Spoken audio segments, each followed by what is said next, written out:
اعوذ باللہ من الشیطان اللعین الرجیم بسم اللہ الرحمن الرحیم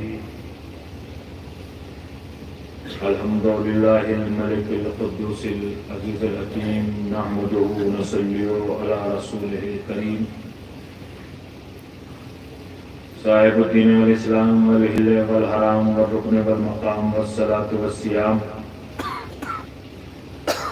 والشریعت والاحکام والحجت والبیان والحق والبیان والفضل والاحسان والکرم والامتنان النبی الامی المکی المدنی القرشی الہاشمی مولانا ابی القاسم المحمد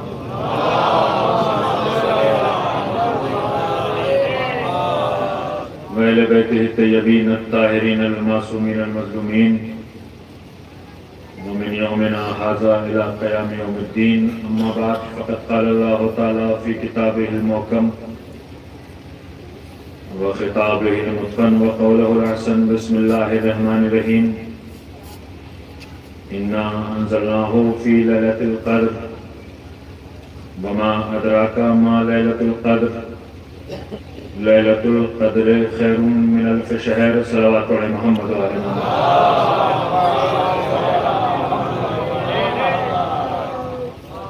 بار دیگر بآواز بلند صلوات پڑھیں محمد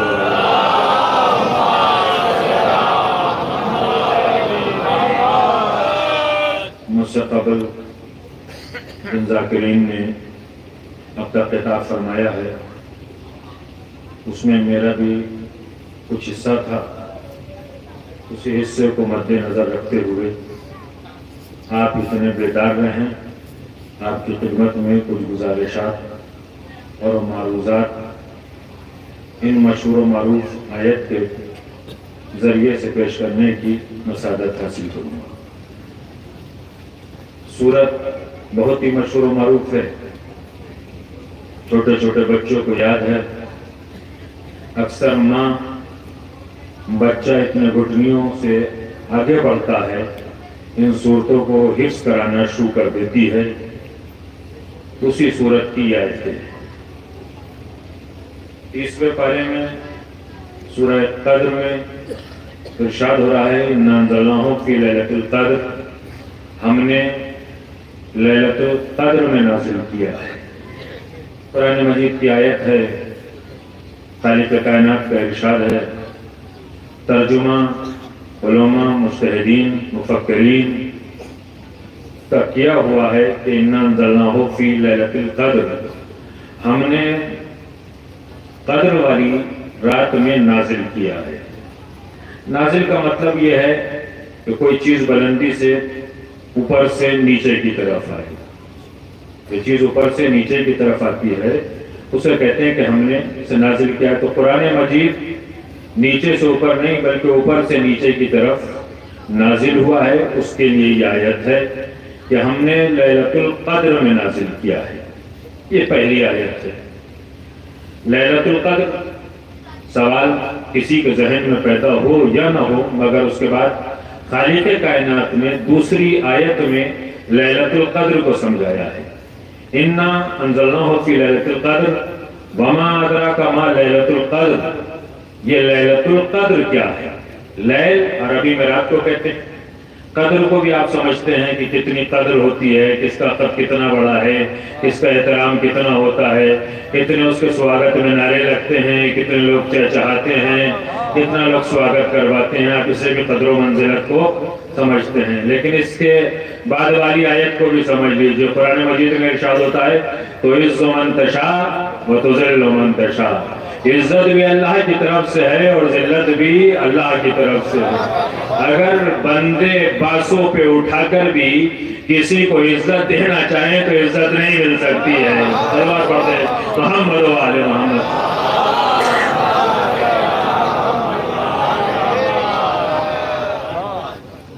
بڑے بڑے باسوں کے اوپر اٹھا کے بلند کر کے بھی عزت دینا چاہیں تو عزت نہیں مل سکتی. جب وہ عزت دیتا ہے تو اس کی دی ہوئی عزت کو کوئی لے بھی نہیں سکتا ہے.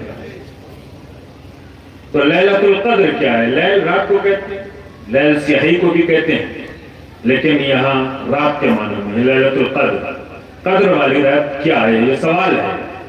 جب سوال اس آیت کی شکل میں خالق کائنات نے قرآن مجید کے 30ویں پارے کے سورہ قدر میں بیان کیا ہے، لیلۃ القدر کیا ہے، پھر میں آپ کی خدمت میں تینوں آیتیں کوٹ کرتا ہوں۔ بسم اللہ الرحمن الرحیم، انا انزلناہ فی لیلۃ القدر وما ادراک ما لیلۃ القدر لیلۃ القدر خیر من الف شہر۔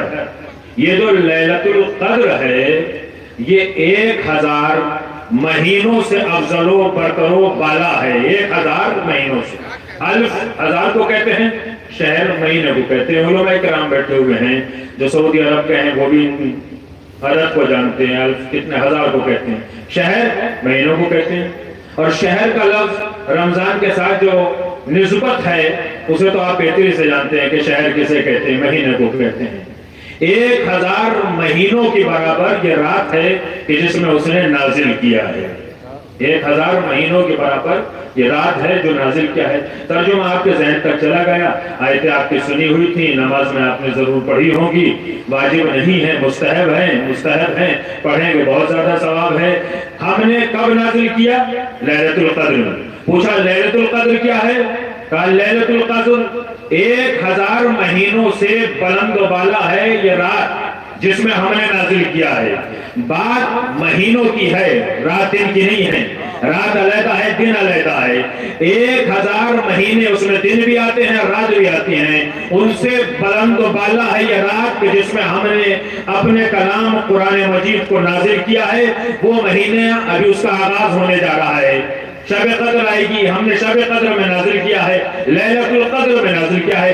اب 1000 مہینوں کی راتیں اگر آپ جوڑیں گے تو سال کتنے بیٹھیں گے؟ 83 سال 4 مہینے۔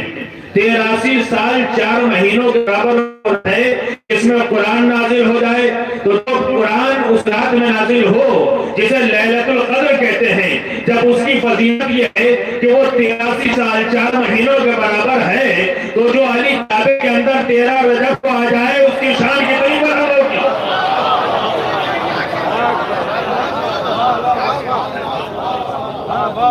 اس کا مرتبہ کتنا بلند ہوگا؟ دل چاہتا ہے کہ حدیث آپ کی خدمت پیش کروں۔ میرا سرکار آخری نبی پیغمبر جس سے بلند و بالا کوئی نہیں، اس سے اچھی زبان کسی کی نہیں، اس سے اچھی فکر کسی کی نہیں، اس سے اچھی ذہن کسی کا نہیں، اس سے اچھا دل کسی کا نہیں۔ جو یہ کہتے ہیں وہ وحی الہی کے مطابق ہوتا ہے۔ قرآن میں کہا کہ ہم نے نازل کیا ہے لیلۃ القدر میں۔ لیلۃ القدر 83 سال 4 مہینے کی راتوں سے بلند ہے یہ رات جس میں قرآن نازل ہوا ہے۔ میرا مولا کعبے کے اندر آیا، لوگ کہتے ہیں نازل ہوا، یعنی میں اس پر بحث نہیں کرنا چاہتا ہوں، مگر اتنا معلوم ہے کہ اگر قرآن ثابت نازل ہوتا ہے تو قرآن ناطق کی بھی کوئی شان ہوتی ہے۔ جسمانی حالت میں پیدا ہوتا ہے، نورانی حالت میں نازل ہوتا ہے۔ یہی کلام خدا کی شان ہے کہ اگر حرفوں میں دیکھو گے تو قرآن ہے، نورانی حیثیت سے دیکھو گے تو کلام الہی ہے۔ وہ بھی نازل ہوتا ہے، یہ بھی نازل ہوتا ہے، وہ بھی آیا ہے، یہ بھی آیا ہے، لیکن کیا 83 سال 4 مہینوں کے برابر ہے؟ میری نبی کی حدیث سنیے، علی کا مرتبہ کیا ہے؟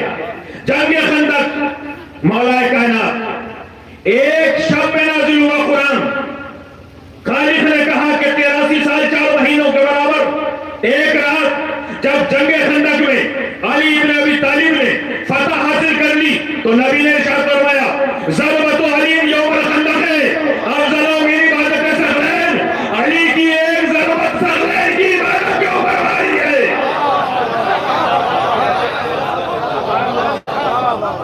اب دنیا میں کوئی ترازو نہیں ہے جو اسے تولے۔ تمہاری ترازو میں ڈنڈی مارنے کی بھی ترکیبیں ہیں، اس کی میزان عدالت وہ ہے کہ جس میں ڈنڈی نہیں ماری جاتی ہے۔ میزان عدالت میں تولو گے تو یا تو قرآن اتنا وزنی نظر آئے گا جتنا علی ہے، جتنا علی وزنی نظر آئے گا اتنا قرآن ہے، جو اس لیے کہ اسی گھر سے علی آیا ہے، اسی کے گھر سے قرآن آیا ہے۔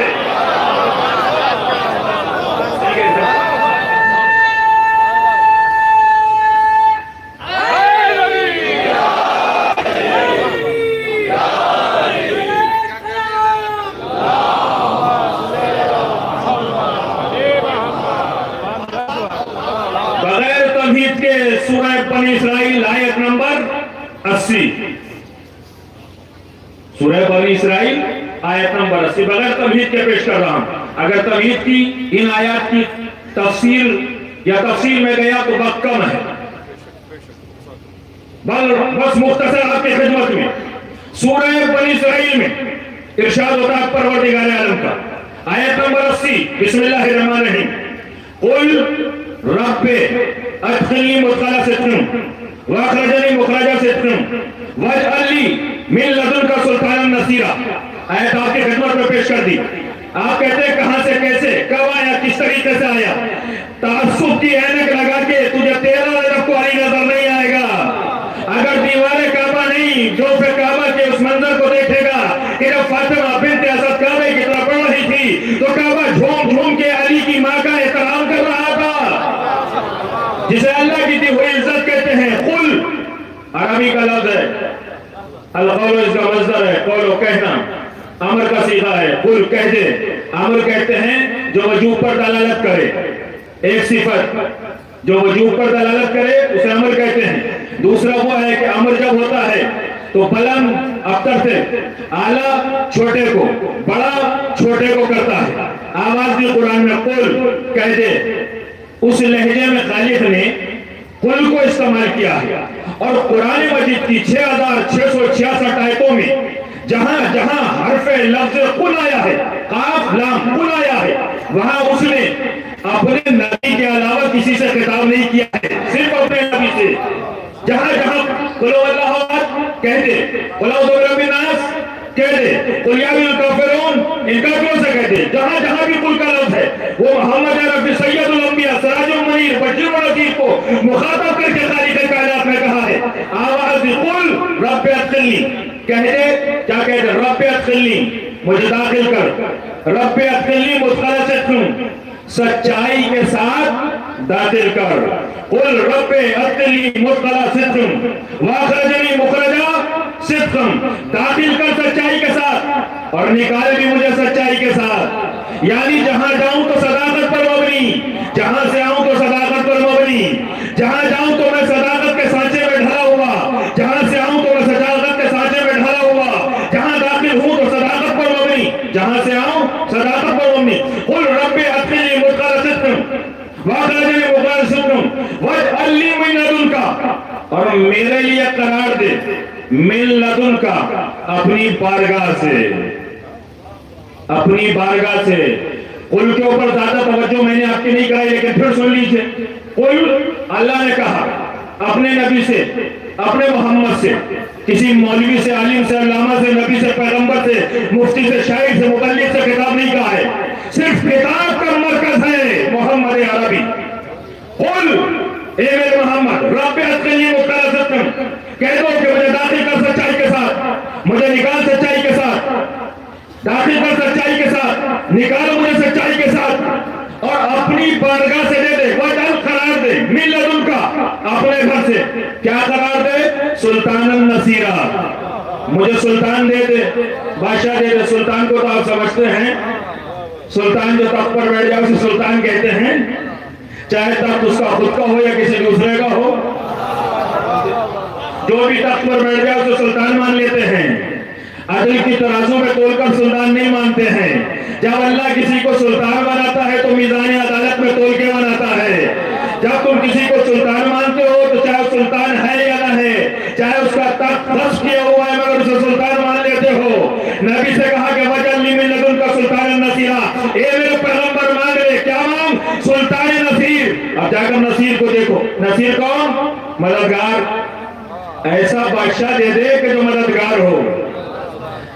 اب اپنے نبی سے خالق کائنات کہہ رہا ہے کہ میری بارگاہ سے مانگ، میرے گھر سے مانگ. جب وعدہ کیا ہے تو پھر ابو طالب کے گھر سے نہیں ملے گا. توجہ کہہ رہا ہوں آپ کی. جب اس نے قرآن میں لکھا ہے سورہ بنی اسرائیل میں تو اب ابو طالب کے گھر سے نہیں ملے گا. جب قرآن میں وعدہ ہے اس میں لکھا ہوا ہے کہ مانگ میری بارگاہ سے تو میں اپنے گھر سے دوں گا. مگر اس بادشاہ کی صفت یہ ہوگی کہ تیرا مددگار ہوگا، نصیر ہوگا، ساتھی ہوگا، ہر دم تیرا ساتھ دیتا رہے گا. یہ سلطان نصیر ہوگا. یہی وجہ ہے کہ 13 رکھ کو رسول کعبے سے لینے گئے تھے.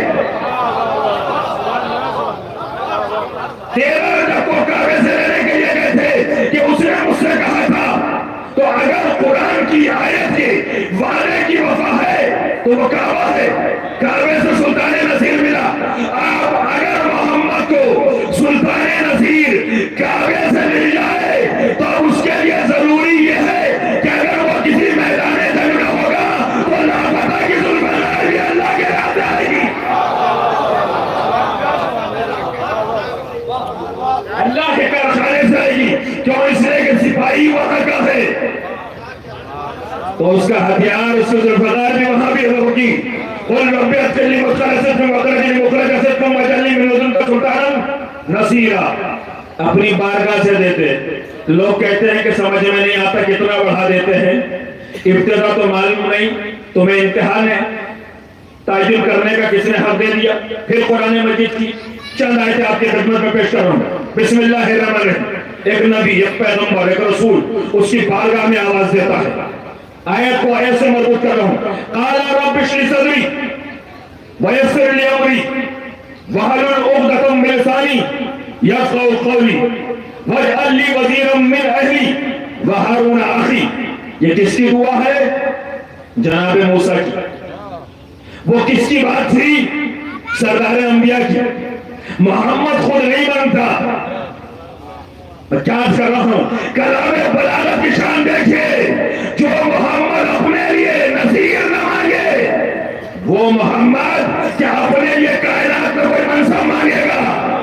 وہ رسول وہ ہے کہ جو مانگتا نہیں ہے، اللہ کہتا ہے مانگ لے، تو جو مانگا وہ مل گیا۔ لیکن یہ کون ہے؟ القول سے کالا، ماضی مطلق کہا، قال رب اشرح لي صدري، پروردگار میرے سینے کو کشادہ کر دے۔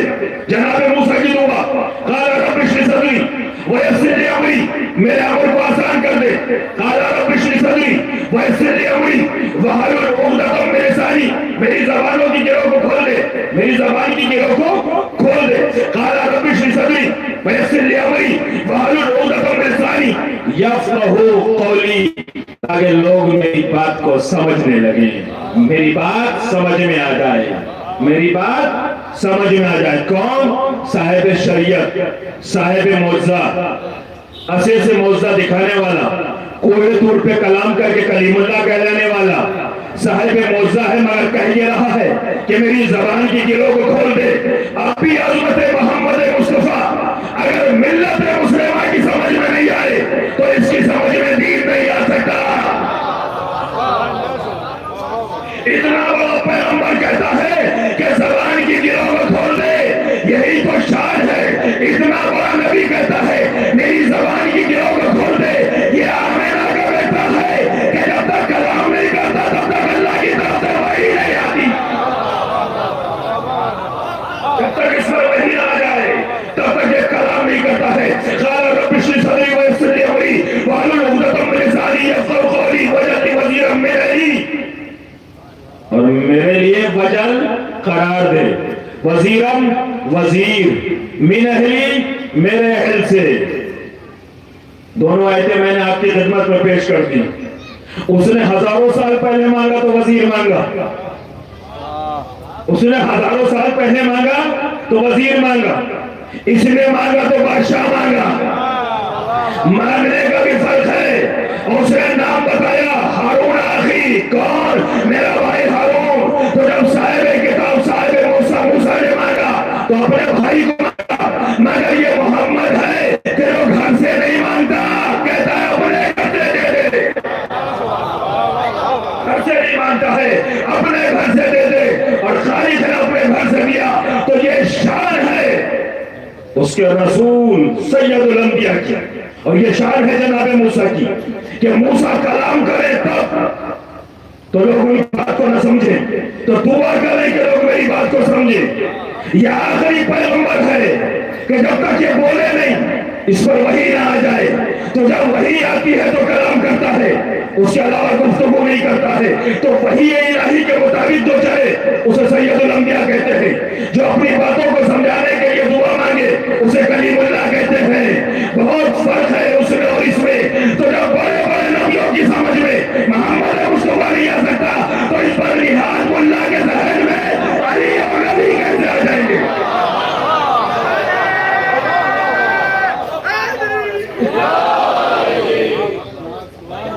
یہ شان ہے اس کے نبی اور پیغمبر کی۔ اور وحی کے اوپر ابھی میرے ذہن کے سامنے فکر میں کئی آیات ہیں، لیکن سنیے آپ کی خدمت میں دو تین باتیں اور اپنے مسائل۔ کون جسے سردار انبیاء مانتے ہیں؟ کون جسے ہم سید الاولیاء مانتے ہیں؟ میں نے آیات آپ کی خدمت میں پیش کی۔ اگر یہ نہ ہوتے تو وجود کائنات نہیں، دنیا میں کوئی توحید کو نہیں سمجھ پاتا، اللہ کی وحدانیت کا کوئی اقرار کرنے والا نہیں ہوتا، اس کی توحید کو نہیں سمجھ پاتا۔ جہالت کے اندھیروں میں تعصب کی اینک لگا کے تم کبھی نبی کو اپنا جیسا کہہ دیتے ہو۔ انکار کر دینا اور بات ہے، لوگ شہرت کے لیے انکار کرتے ہیں، کما کے حاصل کرنا بہت مشکل ہے، شہرت کے لیے انکار کرتے ہیں کہ توحید کا انکار، نبی کی نبوت کا انکار، رسول کی رسالت کا انکار، آیات الہی کا انکار۔ یہ انکار نہیں ہے، پھٹکار ہے، یہ انکار نہیں ہے، پھٹکار ہے۔ جب پھٹکار ہوتی ہے تو اس نے کہا ہے کہ عزت بھی اس کی طرف سے اور ذلت بھی اس کی طرف سے۔ آج بہت بڑا مسئلہ اس شیعہ قوم کے اندر ہے، نہ میں ممبر سے کسی کے خلاف پڑھتا ہوں اور نہ سوچئے گا میں کسی کے خلاف پڑھتا ہوں، اور نہ مجھے کسی کے خلاف پڑھنا ہے۔ ہماری قیادت اور قائد کون؟ امام زمانہ جو پردہ غیب میں ہے۔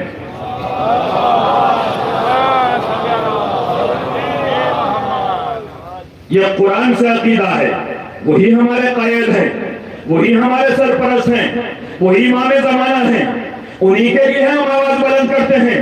مولا چلے آئیے، آ جائیے، کیا تمہارے بس کی بات ہے کہ تم کسی کی قیادت کر لو گے؟ قیادت کے پیر میں پھنس چکے ہیں، قیادت کے پیر میں نہ پھنسو۔ یہ جلیبی سے بھی زیادہ برا پھیر ہے، جو قیادت کے پھیر میں پھنستا ہے وہ اپنے نشے و فراز کو بھی بھول جاتا ہے۔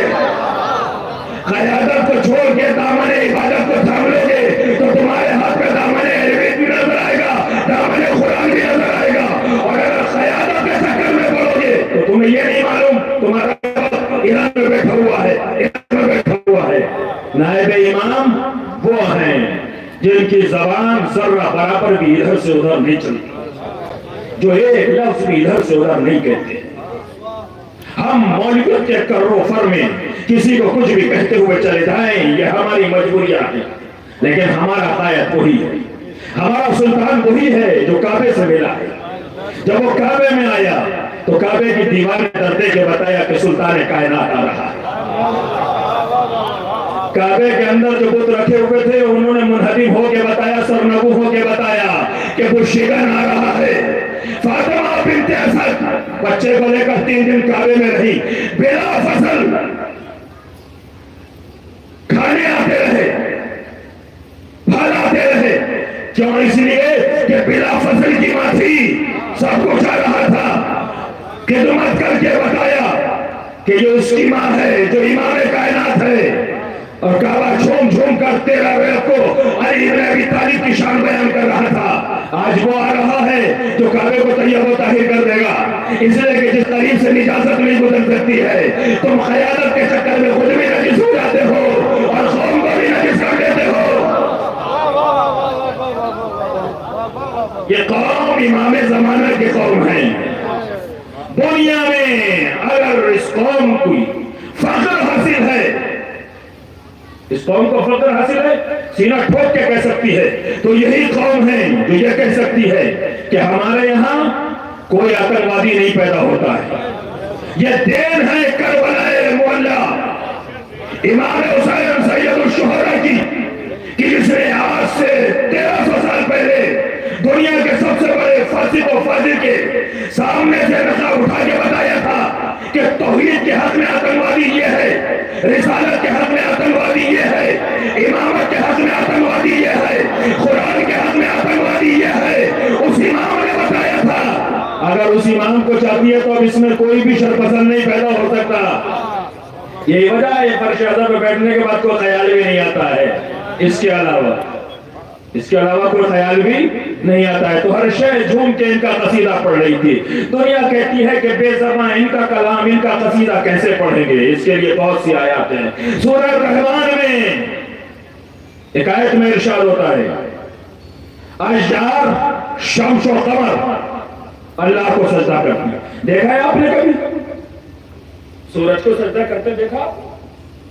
چاند کو سجدہ کرتے دیکھا آپ نے کبھی؟ درختوں کو سجدہ کرتے دیکھا آپ نے؟ تو آپ تو انکار کر دیں کہ ہم نے نہیں دیکھا۔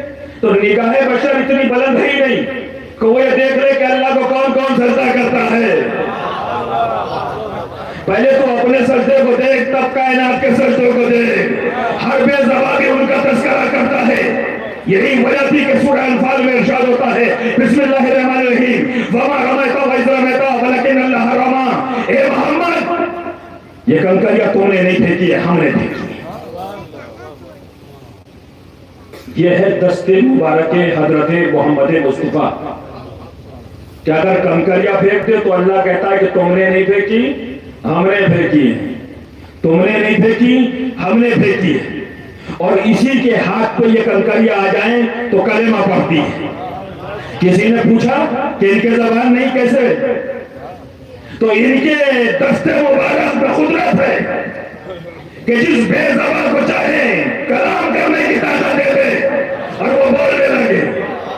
یہی وجہ ہے کہ روزہ محشر خالق کائنات جس کی جو گواہی جس چیز سے لینا چاہے گا وہ 6 گواہی پڑھ کے دے گی کہ اس نے غلط کیا ہے، اس نے صحیح کیا ہے، یہ کام غلط کر رہا تھا، یہ کام صحیح کر رہا تھا، یہ گناہ کبیرہ ہے، یہ ثواب کبیرہ ہے، یہ گناہ اکبر ہے، یہ ثواب اکبر ہے. کائنات کی ہر شے گواہی دے ان کا قصیدہ پڑھتی ہے. کیوں؟ اس لیے کہ یہ اپنی قیادت کو منوانے کے لیے نہیں آئے تھے بلکہ اللہ کی توحید کے پرچم کو بلند کرنے کے لیے. پوری کائنات میں یہی ذوات مقدسہ تھی جنہیں آخری پیغمبر اور پہلا امام بنا کے بھیجا. ان کا مقصد حیات اللہ کی توحید کو، کائنات کی باقا کو باقی رکھنا. 13 رجب کو مولا کائنات اپنی ماں کی آغوش میں آ کر کعبے کے اندر آ رہے تھے. ماں دیوار کعبہ کے قریب پہنچی، آواز دی پروردگار تجھے اس جبریل کا واسطہ مرحلہ ولادت کو آسان فرما. بس آپ کی توجہ دلانا میرا مقصود ہے یہاں. پروردگار تجھے جنین کا واسطہ مرحلہ ولادت کو آسان فرما. جنین بچے کو کہتے ہیں. عربی میں 2 لفظ ہیں، ایک مولود دوسرے جنین، تیسرا طفل بھی ہے. طفل بھی بچے کو کہتے ہیں، جنین بھی بچے کو کہتے ہیں، مولود بھی بچے کو کہتے ہیں. مگر مولود وہ جو پیدائش کے بعد کہلاتا ہے، طفل وہ جو چھوٹا ہو بڑا ہو نابالغ کا طفل کہلاتا ہے. مگر جنین وہ ہے کہ جو ابھی پیدا نہیں ہوا بطن مادر میں ہے، وہ جنین کہلاتا ہے. فاطمہ بنت اسد دیوار کعبہ کے قریب گئی، آواز دی پروردگار تجھے جنین کا واسطہ مرحلہ ولادت کو آسان فرما. بطن کو مس کیا، دیوار میں در بن گیا. بطن کو مس کیا، دیوار میں در بن گیا. کائنات عالم میں میرا امام وہ معجز الامام ہے کہ جو پیدا ہونے سے پہلے معجزہ دکھاتا ہے. تاریخ انبیاء اٹھا کر دیکھیں گے تو حالت مولود میں بہت سارے معجزے دکھائے، مگر علی وہ ہے کہ جو حالت جنین میں معجزہ دکھاتا ہے. دیوار کعبہ میں در بنائے.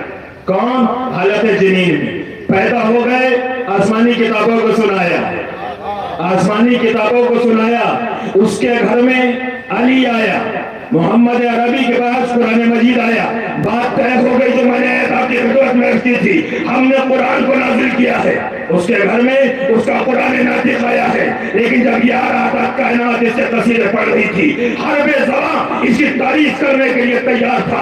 حروف تہجی نے پڑھ کے اپنا حق ادا کرنے کا شروع کیا. الف نے پڑھ کے کہا اسد اللہ غالب آ رہا ہے. بے نے کہا باب مدینہ الجم آ رہا ہے. تے نے کہا تے تو سرا غالب آ رہا ہے. تے نے کہا ثابت قدم مولا آ رہا ہے. جن نے کہا جبریل کا استاد آ رہا ہے. اے نے کہا حتم بڑا غالب آ رہا ہے. اے نے کہا خیبر کا فتح آ رہا ہے. دار نے کہا درجات کی بلندی آ رہا ہے. دار نے کہا ذل قربا کا مشتاق آ رہا ہے. اے نے کہا رہبر انسانیت آ رہا ہے. اے نے کہا زائد مثال آ رہا ہے. جن نے کہا سید الرحم آ رہا ہے. جن نے کہا شجاعت کا مرکز آ رہا ہے. سوال نے کہا صابر مولا آ رہا ہے. سوال نے کہا ضمیروں کا حکیم آ رہا ہے. کوئی نے کہا طاہر مولا آ رہا ہے. سوئی نے کہا ظاہر باطن کا جاننے والا آ رہا ہے. اہل نے کہا علی نے بھی تعریف آ رہا ہے. اہل نے کہا غالب اللہ غالب مجھے آیا ہے. کعب نے کہا کرار آ رہا ہے. کعب نے کہا کون یکتار ہے.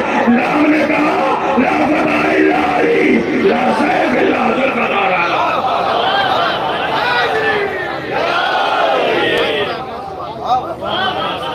لام نے کہا لا فتح الا علی لا سیف الا ذوالفقار آ رہا ہے.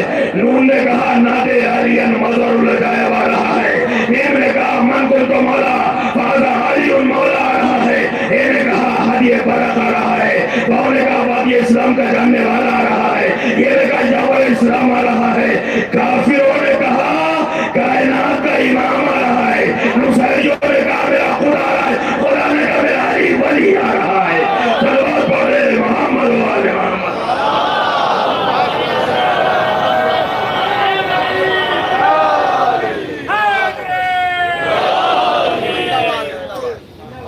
کائنات جھوم جھوم کے اس کے پسینے پڑ، اس نے حالت جنین میں موت دی، اور حالت جنین کے موت ملا محمد صالح کشفی حنفی ترمذی مناقب مرتضوی اہل سنت کے بہت بڑے عالم، یا نابع المدت علامہ خندوزی کی کتاب ارجاء المطالب مولانا عبید اللہ احمد تصوی اہل سنت کے کچھ عقیدہ بہت بڑے عالم متفق علیہ تینوں نے لکھا ہے کہ جب رسول اکرم گھر میں داخل ہوتے تھے فاطمہ بنت اسد تعظیم کے لیے کھڑی ہو جاتی تھی، رسول منع کرتے تھے، فاطمہ کھڑی ہو جاتی تھی۔ رسول اکرم نے کہا چچی جان آپ کو تکلیف ہوتی ہو، میں بار بار گھر میں آتا ہوں، کہ نہیں میرے لال میں روکنا بھی چاہتی ہوں، جو دو بچہ میرے بطن میں ہے وہ مجھے روکنے نہیں دیتا ہے، وہ مجبور کر دیتا ہے کہ کھڑی ہو جاؤ تعظیم کے لیے، تو اس کو امام کہتے ہیں۔ جو بطن مادر سے سمجھ جائے کہ کائنات کا رسول آ رہا ہے اسے علی بن ابی طالب کہتے ہیں۔ اور اس کے تجربے کے لیے تینوں لکھتے ہیں کہ رسول اکرم نے بنی ہاشم کی عورتوں کو بلایا، کچھ عورتیں ادھر کھڑی ہو گئی، کچھ ادھر کھڑی ہو گئی، فاطمہ بنت اسد بیچ میں تھی، سامنے سے رسول نمودار ہوئے، جیسے ہی فاطمہ بنت اسد نے کھڑا ہونا چاہا عورتوں نے روکنا چاہا، ادھر عورتوں نے فاطمہ بنت اسد کے شانہ مبارک کے اوپر ہاتھ رکھ کر روکنے کی کوشش کی، فاطمہ بنت اسد کھڑی ہو گئی، جن عورتوں نے روکنا چاہا تھا وہ دائیں طرف کی دائیں طرف گر گئی، جو بائیں طرف کی وہ بائیں طرف گر گئی۔ یہ ہے بطن مادر میں رہ کر جسے ملت مسلمہ نے یقین کے ساتھ مانا ہے، لیکن تم آیات الہی کو کمزور کرنے کے لیے طاغوتی طاقتوں کی پیروی کر کر اسلام کو کمزور کرنے کی کوشش کرتے ہو، جس کو اللہ کے نبی پیغمبر امام اتنا مضبوط کر گئے ہیں کہ دنیا کی کوئی طاقت اسے ختم نہیں کر سکتی۔ بڑے بڑے سلاطین طاقتور دنیا میں پیدا ہوا، انہیں اپنی خلقتی کا علم نہیں ہے کہ ہمیں پیدا کرنے والا کون ہے۔ جب وہ خالق سے دور ہو جاتے ہیں تو متکبر ہو جاتے ہیں، مغرور ہو جاتے ہیں، انہیں اپنی تخلیق کا کوئی اعتبار نہیں ہوتا ہے، تبھی وہ حق کے نمائندے سے سوال بیعت کرتے ہیں۔ قرآن مجید کی آیات گواہ ہے کہ حق باطل کے حق کے اوپر بیعت نہیں کر سکتا ہے۔ اگر حق نے معاذ اللہ باطل کے حق کے اوپر بیعت کر لی تو زمین و آسمان ٹکڑے ٹکڑے ہو جائیں گے۔ اور حق کون ہے؟ جو اللہ کا بھیجا ہوا نمائندہ ہے۔ آج پردہ غیب میں بیٹھ کے پوری دنیا کی ہدایت کر رہا ہے جو امام زمانہ ہے، جس کو دنیا کسی نہ کسی نام سے ضرور مانتی اور جانتی ہے، اور جب وہ آئے گا تو دنیا کے بڑے بڑے حکمران اس کے سامنے سر نگو نظر آئیں گے۔ کیوں؟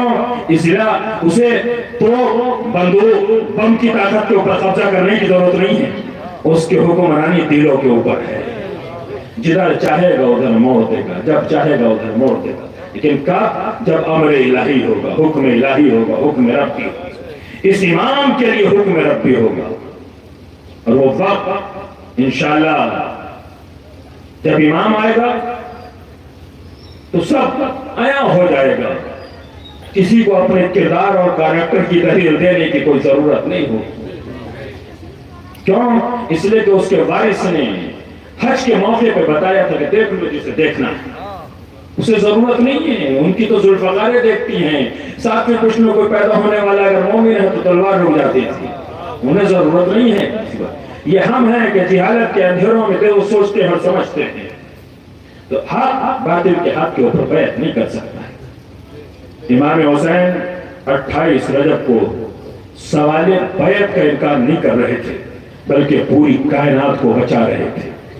اگر دادا محسن کائنات ہے، تو پوتا محافظ کائنات ہے امام حسین علیہ السلام۔ آدم سے لے کر خاتم تک کی ساری محنتیں امام حسین کے سامنے تھی۔ ان ساری محنتوں کو امام حسین مد نظر رکھتے ہوئے سوال قید کا انکار کر کے امر ربی کے مطابق 28 رجب مدینہ چھوڑ رہے تھے۔ جب رنگ جسے مدینہ چھوڑوایا، نانا کی قبر کے اوپر جا کے چراغ روشن کرتا تھا، ماں کی لحد کے اوپر جا کے جو گریہ کرتا تھا، بھائی کی قبر کے اوپر جا کے جو بیان کیا کرتا تھا، اس کو مدینہ چھوڑوایا۔ حسین طاقت میں منزل کمال پر، علم میں منزل کمال پر، حقانیت میں منزل کمال کے اوپر، توحید کے پرچم کو بلند کرنے والے، لیکن امام وہ ہے کہ اس کی نگاہیں بصیرت کے سامنے ہیں کہ مجھے امتحان دینا ہے، اور امام 28 رجب سن 60 ہجری مدینہ چھوڑ کربلا آ گیا۔ ایک اشارے پہ جن کے سورج پلٹ جائے، چاند کے 2 ٹکڑے ہو جائے، آب کوثر آ جائے، جن کے دروازے پہ جنت کے خانہ آئے، وہ پانی کے محتاج نہیں تھے، وہ پانی کے محتاج نہیں تھے، حجت تمام کر رہے تھے۔ امام وہ ہوتا ہے جو حجت تمام کرتا ہے۔ عزیزانو، وہ امام کربلا کو بسانے کے لیے نہیں آئے، بلکہ دین اسلام کی تبلیغ کرتے کرتے ایک نیا شہر کربلا بسا کے بتایا کہ جو دین، جو اسلام آدم لے کے آئے تھے، جو مکے میں میرے نانا نے تبلیغ کے ذریعے سے پھیلایا، آج وہ دین اسلام کربلا کے میدان میں شہادتوں سے چمک رہا ہے، قربانیوں سے چمک رہا ہے۔ کربلا عجیب واقعہ ہے، جہاں 6 مہینے علی اصغر کی جیسے بچے کی شہادت ہے، حبیب ابن مظاہر جیسے بوڑھے کی شہادت ہے۔ ماں کے دل سے پوچھئے کہ جب ماں پالتی ہے، ابھی ایک مصرع پڑھا تھا کہ حسن علی اکبر اور علی اصغر یہ اپنی ماؤں کی تمنا ہے، اپنی ماؤں کے ڈھارس ہے۔ مدینہ ہے، امام حسین ہے، ایک شخص آتا ہے، آگے کہتا ہے مولا میں نے سنا ہے کہ آپ جس کے لیے دعا کر دیتے ہیں اس کو بیٹا مل جاتا ہے۔ امام حسین مدینہ، اور امام حسین سے دعا کہ مولا میں نے سنا ہے کہ جس کے لیے آپ دعا کر دیتے ہیں اس کو بیٹا مل جاتا ہے۔ امام نے اس کی بات کو سنا، اس کو بیٹھ جائے، بیٹھا رہا۔ کچھ دیر گزری کہ جناب علی اکبر اپنے بابا کی خدمت میں حاضر ہوئے۔ مدینہ ہے، جناب علی اکبر ہیں، نوعمر ہیں، کم سنی کا عالم ہے، باپ کی خدمت میں حاضر ہوئے۔ اس نے دیکھا کہ ایسا محسوس ہوا کہ جیسے چاند زمین پہ اتر کے آ گیا ہو۔ اس نے اس بچے کو دیکھا، بے ساختہ کھڑا ہو گیا۔ یہ نہیں جانتا تھا کہ یہ شہزادے علی اکبر ہے۔ جیسے یہ کھڑا ہوا، امام نے اس کی طرف دیکھا، اس لیے کہ اس کی حالت متغیر تھی۔ پوچھا کیا ہوا؟ کہ مولا میرے دل میں تمنا یہ ہے کہ آپ دعا کریں گے مجھے بیٹا مل جائے گا، مگر میری شرط ہے یہ دعا کر دیجئے کہ ایسا حسین بیٹا مل جائے کہ جیسا یہ۔ امام حسین سے اس نے دعا کی، آرزو، تمنا، خواہش پیش کی۔ امام نے ارشاد فرمایا بیٹھ جا، بیٹھ گئے۔ کچھ دیر گزری، پھر اس نے کہا کہ سن، میں تجھ سے ایک سوال کروں تو میرے سوال کا جواب دے گا؟ کہ ہاں۔ کہ تو نے بیٹے کی دعا کے لیے کہا ہے، میں تیرے لیے بیٹے کی دعا کروں گا۔ تو نے شرط لگائی ہے کہ ایسا بیٹا مل جائے کہ جیسے یہ علی اکبر میرا لال ہے، یہ میرا بیٹا ہے؟ کہا مولا۔ کہ سن، اگر صحرا میں تو جا رہا ہو اور تیرے پاس ایسا بیٹا ہو، وہ بھی تیرے ساتھ ساتھ سفر میں ہو، اس کے پیر میں کانٹا لگ جائے تو تیرا عالم کیا ہوگا؟ امام نے اس سے اتنا سوال کیا، وہ ایک مرتبہ کلیجے کو پکڑ کے پھر سے کھڑا ہو گیا۔ مولا اس کے پیر میں کانٹا لگنے سے پہلے میرے کلیجے میں کانٹا لگ جائے، اس کے پیر میں کانٹا نہ لگے۔ امام نے کہا بیٹھ جا، بیٹھ جا، یہ بیٹا تجھے نہیں مل سکتا ہے۔ کہ مولا کیوں؟ کہ تجھے نہیں معلوم لیلا 18 سال پڑے گی، کربلا میں اس کے سینے میں پنچھی کیا نہیں لگے گی، یہ ایریا کرتا ہوگا، ماں سینوں کو پلٹ کے اس کے سینے سے پنچھی کیا نہیں نکالتا۔ یہ ہم شکل پیغمبر علی اکبر، یہ ہے ماں کی تمنائیں جو کربلا کے لیے تیار۔ ایک ایک بچہ جو ماں نے کربلا کے لیے تیار کیا تھا، جس لشکر کا سردار عباس غازی تھے۔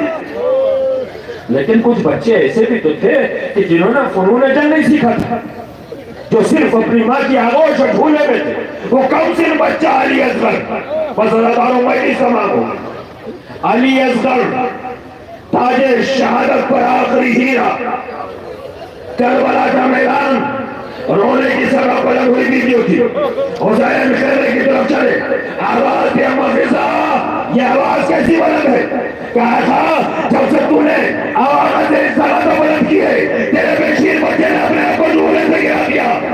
اس رک کے ایک جملہ کہوں گا، شب عاشور تاریخ لکھتی ہے کہ امام حسین کے دینے میں جا رہے تھے، دیکھا کہ رباب جھولے کے پاس بیٹھی ہوئی ہے، اپنے بچوں کو گھر میں بلوا رہی ہے، پوچھا کیا ہوا؟